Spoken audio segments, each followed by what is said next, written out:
ಈಶ್ವರಪ್ಪ ಅವರು ರಾಯಣ್ಣ ಬ್ರಿಗೇಡ್ ಮತ್ತೆ ಸದನ ಮಾಡ್ತಾ ಇದೆ. ಹುಬ್ಬಳ್ಳಿಯಲ್ಲಿ ಬ್ರಿಗೇಡ್ ಸಭೆ ನಡೆಸಿರುವಂತಹ ಈಶ್ವರಪ್ಪ ಮುಂದಿನ ರೂಪರೇಷೆಗಳ ಮಾಹಿತಿಯನ್ನ ನೀಡಿದ್ರು. ಫೆಬ್ರವರಿ 4ರಂದು ಬಿಜೆಪಿಯ ಜಿಲ್ಲೆಯ ಬಸವನ ಬಾಗೇನವಾಡಿಯಲ್ಲಿ ಕ್ರಾಂತಿವೀರ ಸಂಗೊಳ್ಳಿ ರಾಯಣ್ಣ ಬ್ರಿಗೇಡ್ ಉದ್ಘಾಟನೆಗೊಂಡು ಇದು ಒಂದಿಷ್ಟು ವಿಚಾರವನ್ನ ಅವರು ಹೊರಹಾಕಿದ್ದಾರೆ.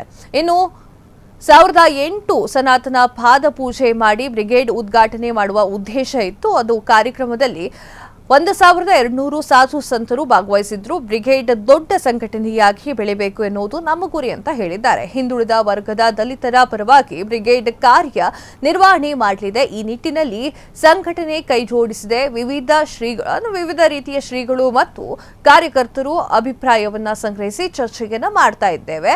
ಸಂಘಟನೆಯ ಮುಂದಿನ ರೂಪುರೇಷೆಗಳು ಬ್ರಿಗೇಡ್ ಹೀಗೆ ಕಾರ್ಯನಿರ್ವಹಣೆ ಮಾಡಬೇಕು ಅಂತ ಹೇಳಿ ಚರ್ಚೆ ಕೂಡ ಮಾಡಲಾಗಿದೆ ಅಂತ ಹೇಳಿದ್ದಾರೆ. ಇದೇ ವೇಳೆ ಮಾತನಾಡಿದ ಅವರು ಡಿಕೆಶಿ ಅವರು ಹಿಂದುತ್ವವನ್ನ ಪ್ರಶಂಸೆ ಕೂಡ ಮಾಡಿದ್ದಾರೆ. ದೊಡ್ಡ ಸಂಘಟನೆಯಾಗಿ ಬೆಳಿಬೇಕು ಅನ್ನೋದನ್ನ ನಾವು ಪ್ರತಿಜ್ಞೆ ಮಾಡಿದ್ದೇವೆ.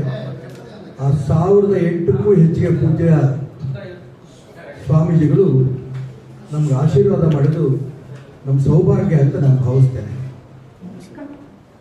ಆ ಒಂದು ಕಾರ್ಯಕ್ರಮಕ್ಕೆ ಈ 1008 ಸ್ವಾಮಿಗಳ ಜೊತೆಗೆ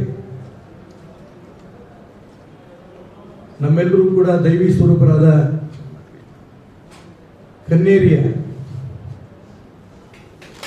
ಅದೃಶ್ಯ ಕಾಡುಸಿದ್ದೇಶ್ವರ ಸ್ವಾಮೀಜಿಗಳು ಮತ್ತು